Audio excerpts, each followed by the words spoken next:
Happy Jamhuri Day, day 12 of December 2019. In 1963, Kenya gained independence and became nation. The then Prime Minister Jomo Kenyatta faced a whole host of challenges. 56 years later, Kenyatta Jr. faces a political culture disfigured by ethnic tribalism, electoral violence, deep-rooted corruption and poverty. And Kenyatta Jr. in 3 years' time has to win and win big. Will he? We will have the coverage from the Nyayo National Stadium. The program also entails the snap elections in the UK. All about Brexit, Boris Johnson and the British people. A party needs 326 seats to secure a majority at the House of Commons in the capital, London. The underpinning factors include a possible second Scottish referendum in Scotland and the hard Northern Ireland border. It pits the Conservative Party of the Prime Minister Boris Johnson against the United Kingdom Independent Party of Nigel Farage, staunch Brexiteer, in 2016. The Labour Party of Jeremy Corbyn, Joe Swinson's Lib Dem or the Liberal Democrats, and the Scottish Nationalist Party of Nicola Sturgeon in Scotland. I'll give you the view from Brussels, the headquarters of the EU, even as they watch events in the UK with bated breath. On News Compass tonight, that will be the hashtag on Twitter, where I'll be sampling some of your feedback later at 10 p.m. here on the program, all matters that pertain the war on graft. As President Uhuru Kenyatta intensifies efforts, there is a deficiency in likability and trust. Will he be the victor or the victim? The date is 12th December 2019. Happy Jamhuri Day celebrations. I am Ayub Abdikadir Abdi. Our sign anchor tonight is Joyce Wairimo. The number is 40920. Later we'll sample some of your feedback on News Compass. That will be the hashtag for our program tonight. Now, and we'll be talking to Ndungu Wainaina, who is the Executive Director at the International Center for Policy and Conflict, ICPC. But first we start at the Nyayo National Stadium, where President Uhuru Kenyatta has called out public servants for engaging in private establishment or businesses, saying they can't have their cake and eat it. The head of state singled out, among others, lawmakers who have been representing governors accused of engaging in corruption in the courts of law, citing conflict of interest. Our reporter Kenneth Kazungu now reports on celebrations to mark Kenya's 56th birthday and the achievements or lack of them thereof. Kufanya hii kazi, lakini ukiamua kuifanya lazima uifanye kwa njia ya haki. The celebrations to mark Kenya's 55th birthday tends to be the perfect avenue for the head of state to fire his salvo at a section of state officers who are in the business of having their cake and eating it. One cannot serve as a legislator at the national or county level while at the same time practicing law, whether or not for gain. The latest executive rap coming just a day after Kipchumba Murkomen and Mutula Kilonzo Jr., both senators, together with Makueni MP Dan Manzo, and who are in charge of oversight, appeared in court in defense of Nairobi Governor Mike Sonko, who was charged with corruption. Is it fair? Is it right for legislators who have control over funds and exercise oversight over the judiciary to appear in courts as counsel? The president also taking a swipe at ODM's nominated MP Wilson Sossion, who has been engaged in a protracted legal battle over his status.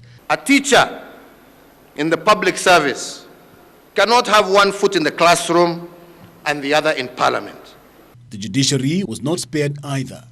In the same way, judges and magistrates cease completely any legal practice while in office. And in line with that, the head of state has instructed the Attorney General Paul Kihara Kariuki to fast-track the conflict of interest bill that, according to him, has already gone through public participation. So I have therefore directed the Attorney General to fast-track the submission to Cabinet for approval and transmittal to Parliament the law on conflict of interest, which has already been subjected to stakeholder consultation. It was a celebration that brought together Kenyans from all walks of life, leaders who pledged to keep doing their jobs. We will ensure that every Kenyan has a decent meal. We will ensure that millions of our young people will get jobs. And even foreign guests. We understand that independence is not a destination, but it is a process. All that is left for me to do is to say, Mungu ibariki Kenya. Asante sana. But 55 years down the line, how do Kenyans feel?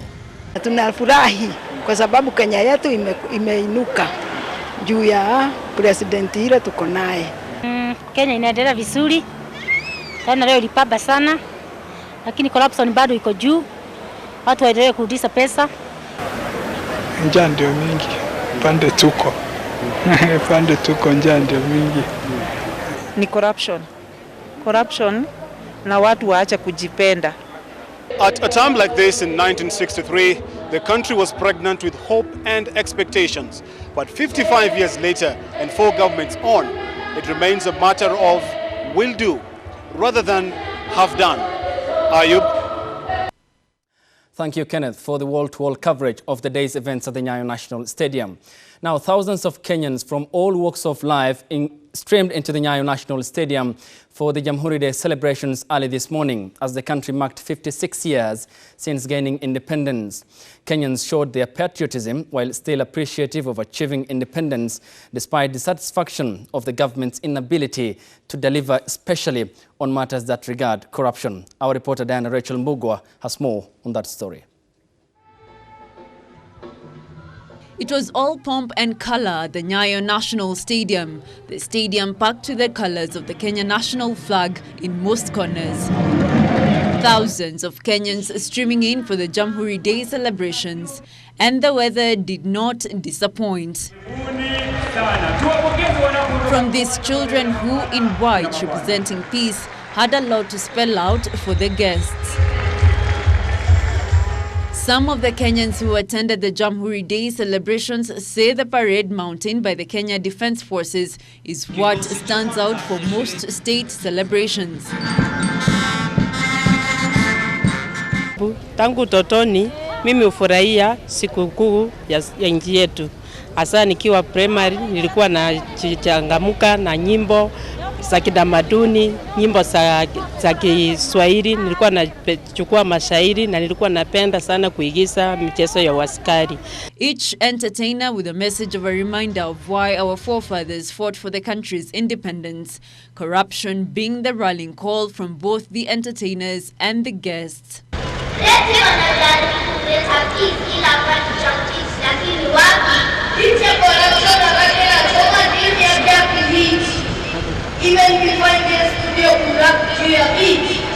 Hii ni jamhuri ingine tunaona ni mzuri sana kwa sababu rais ameongea sana juu ya corruption, juu ndio imezidi sana kwa dunia, kwa nchi yetu. Ufisadi iko hali ya juu sana.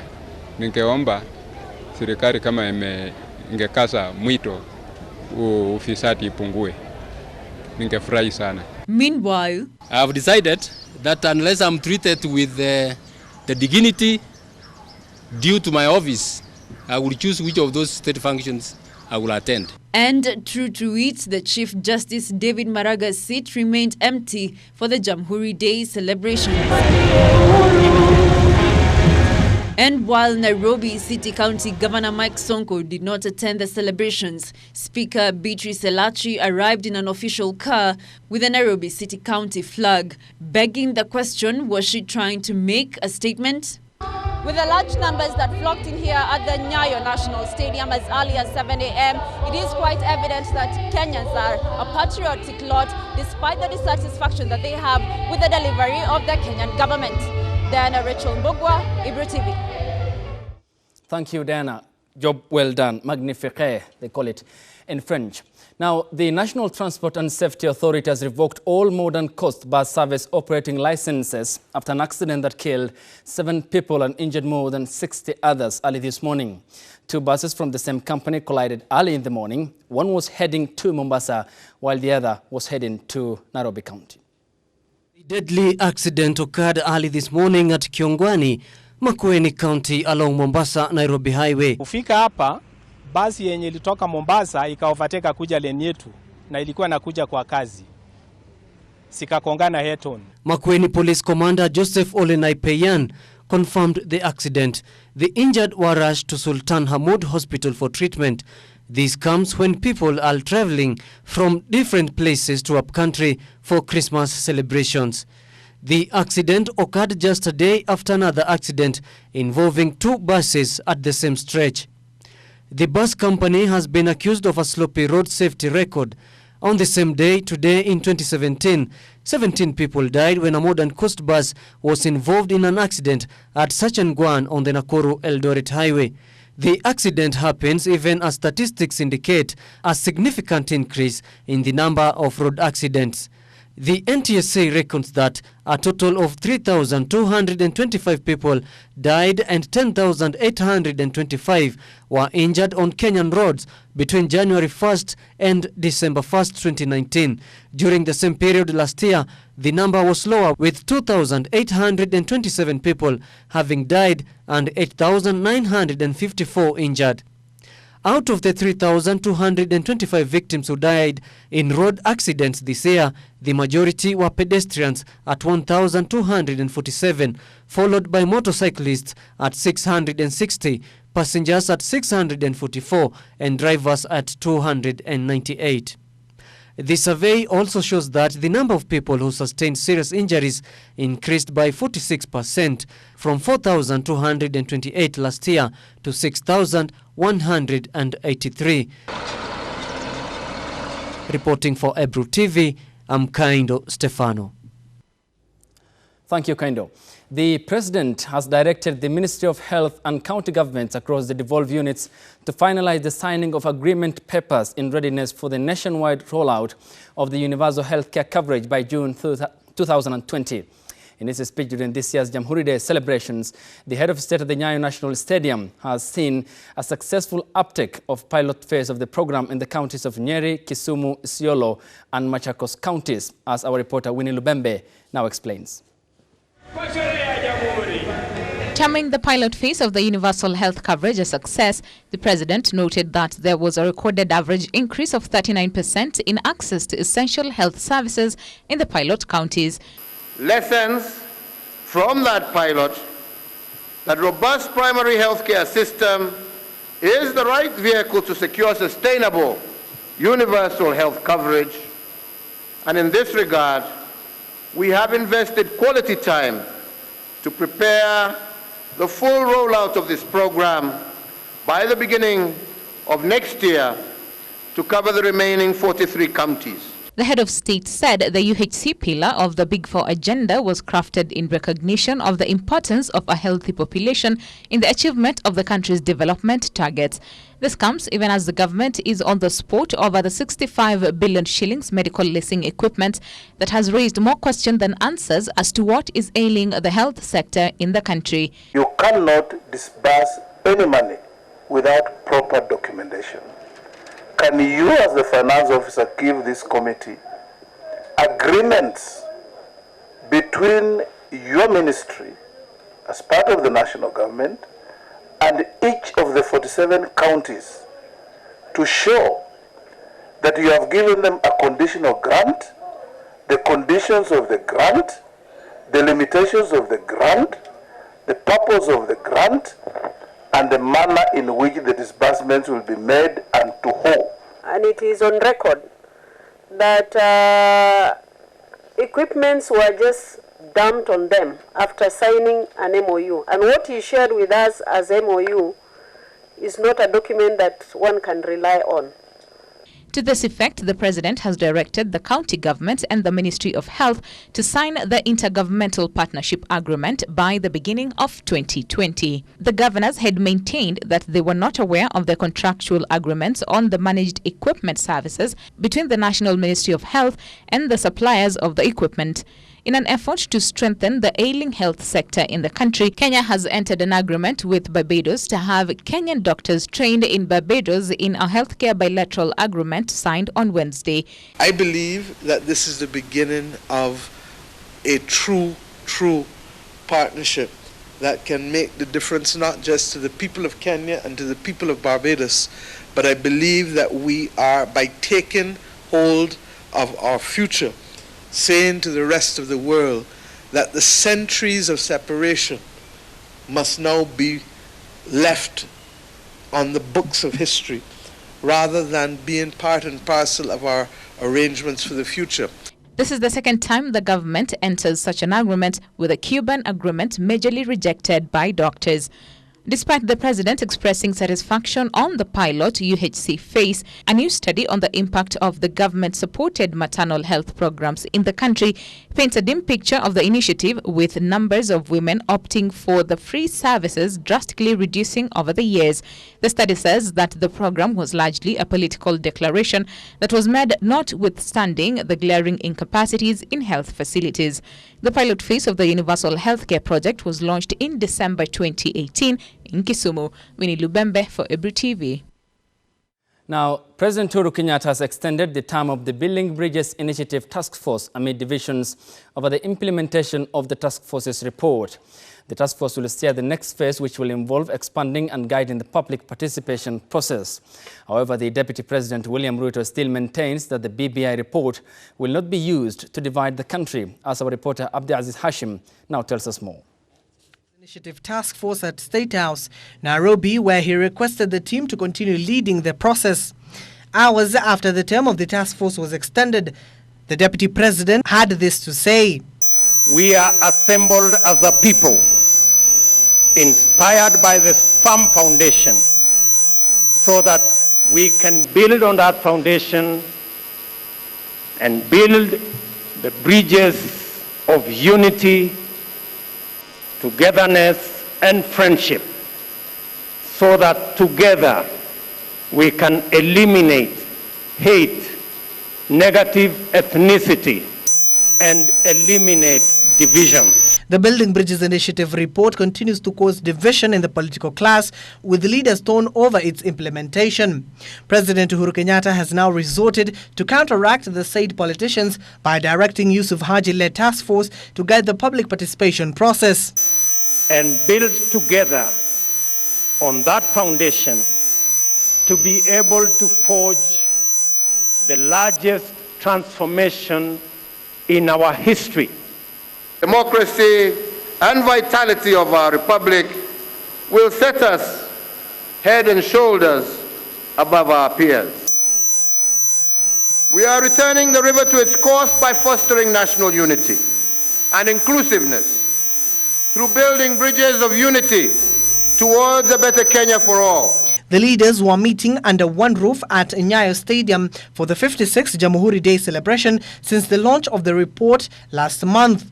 The Tanga political faction, allied to Deputy President William Ruto, continues to drum up support for the parliamentary way of implementing the report, as opposed to those allied to President Uhuru Kenyatta and ODM leader Raila Amolo Odinga. Make no mistake, fellow Kenyans, in 2019, Kenya has chosen to consign to the dustbin of history partisan divides and politics that is centered on individual interests at the expense of our common good. The report was officially launched by the president last month at Bomas of Kenya. The report proposes that Kenyans continue to elect their president, who remains the head of state and government. The report also says the deputy president should remain the principal assistant to the president and will be the running mate. Under the BBI, the president will appoint an MP from the largest party or coalition in parliament as the prime minister, who will take the position of prime after being approved by parliament. The report adds that the Prime Minister shall have supervision and execution of the day-to-day functions and affairs of the government. Abdikadir Hashim, Ebru TV. We get the economic angle of it, and the head of state has stated that the journey to fulfill or realize the promise under the Big Four agenda on affordable housing is advancing. This comes just a week after he commissioned the first phase of the project by the United Nations Office for Project Services in Machakos County that will see the delivery of more than 100,000 units across the country.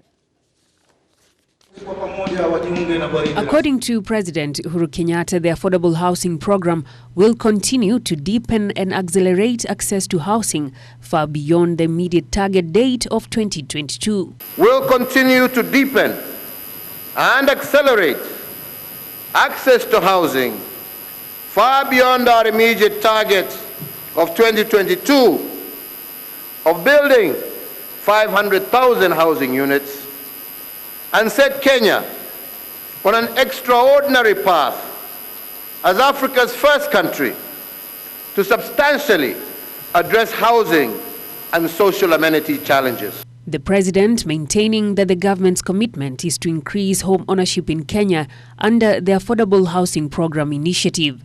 The president directed the National Treasury and the Ministry of Housing to make changes to Finance Act 2019 to make the housing levy voluntary. I have directed and ordered that the Ministry of the National Treasury, as well as the ministry responsible for housing, to move to Parliament for a revision of the legal requirement in respect of the Housing Fund levy to make the contribution voluntary, and this should happen with immediate effect. In line with the Big Four agenda on matters agriculture, trade links between Kenya and other countries, Kenyatta assured Kenyans that Kenya has the capacity to feed itself, with his administration keen to ensure that farming has been prioritized in order to guarantee food safety, food availability, as well as strengthening trade links with international markets for different crops produced in Kenya. We need to enhance earnings of our farmers, and we are going to continue to promote agriculture through structured trading by negotiating market access for our produce in international markets, and indeed restructuring our Kenya National Trading Corporation. Further, in order to spur economic growth under trade and industrialization, the president announced the launch of construction of the Naivasha Park on December 17th, setting the momentum for the development of the first special economic zone in Nakuru County. We will be launching the groundbreaking in the Naivasha Industrial Park and a major investment by a foreign investor in partnership with a local investor. On matters local industry, the president urged Kenyans to support local industry under the Buy Kenya, Build Kenya initiative, saying that this will lead to job creation and consequently better wages for employees and support Kenya's quest to have a robust, diversified and competitive manufacturing sector. He, however, confesses that Kenya's economy is not growing as fast as it should be. However, notable strides can be seen regarding the ease of doing business, which has recorded a notable growth.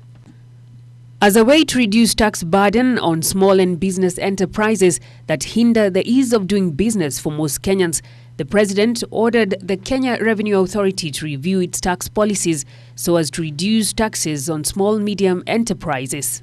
My administration is focused on other salient factors that are holding back the potential of our enterprises, particularly with regard to taxes and tax administration. Kenya's small and medium enterprises continue to create numerous jobs and boost the country's GDP. But despite this, they face a myriad of challenges that the president says the National Treasury to review existing tax structures. Wanjiro Maina, Ebru TV Business. Thank you, Wanjiro. On that note, then, we hit the break. When we come back, I'll tell you more about the Brexit elections, all you need to know, the numbers required, and the upper hand at the moment, the Prime Minister Boris Johnson and the Tories or the Conservative Party have, and what David Mbere has managed to put in store for us in terms of Europe's elite Premier Club competitions 2019-2020 UEFA Champions League that is ongoing in Europe. We are past the group stages. We'll see how the outlook looks like. Stay tuned.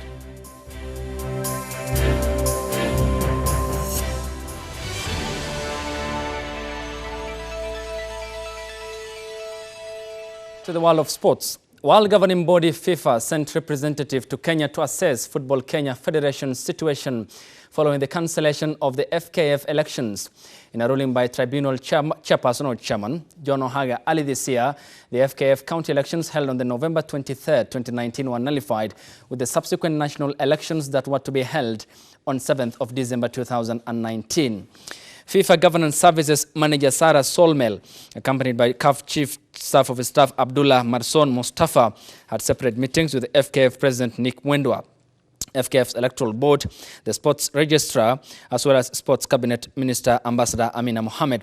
FKF has in the meantime issued a notice to all its members to hold engagement meetings aimed at deliberations on the 2019-2020 FKF Electoral Code. Upon deliberation by the NEC on the decisions by the members, a special general meeting will be convened, which will serve to pass a vote on the Electoral Code. The NEC shall also propose an Electoral Board, which will be up for vote on the same day. If passed, the board will henceforth be mandated to conduct the repeat elections of the Football Kenya Federation. The point of the joint FIFA-CAF mission in Nairobi is in order to assess the situation with respect to the cancellation of the electoral process by the Sports Dispute Tribunal of Kenya on the 3rd of December 2019. So FIFA, together with CAF, we needed to have a broad picture and a full understanding of what is going on and what will be the next steps. So FIFA is actually monitoring the situation to ensure that the compliance of this decision by the FKF is done, and also in a reasonable amount of time. It's really important for FIFA to know that, at the end of the duration of the president's term and the full executive committee's term, which is supposed to end by 10 February 2020, election can be held. FIFA is very strict on that. So overall, let's say we can be flexible and give an additional month, but the first trimester of 2020 will have to hold the FKF elections.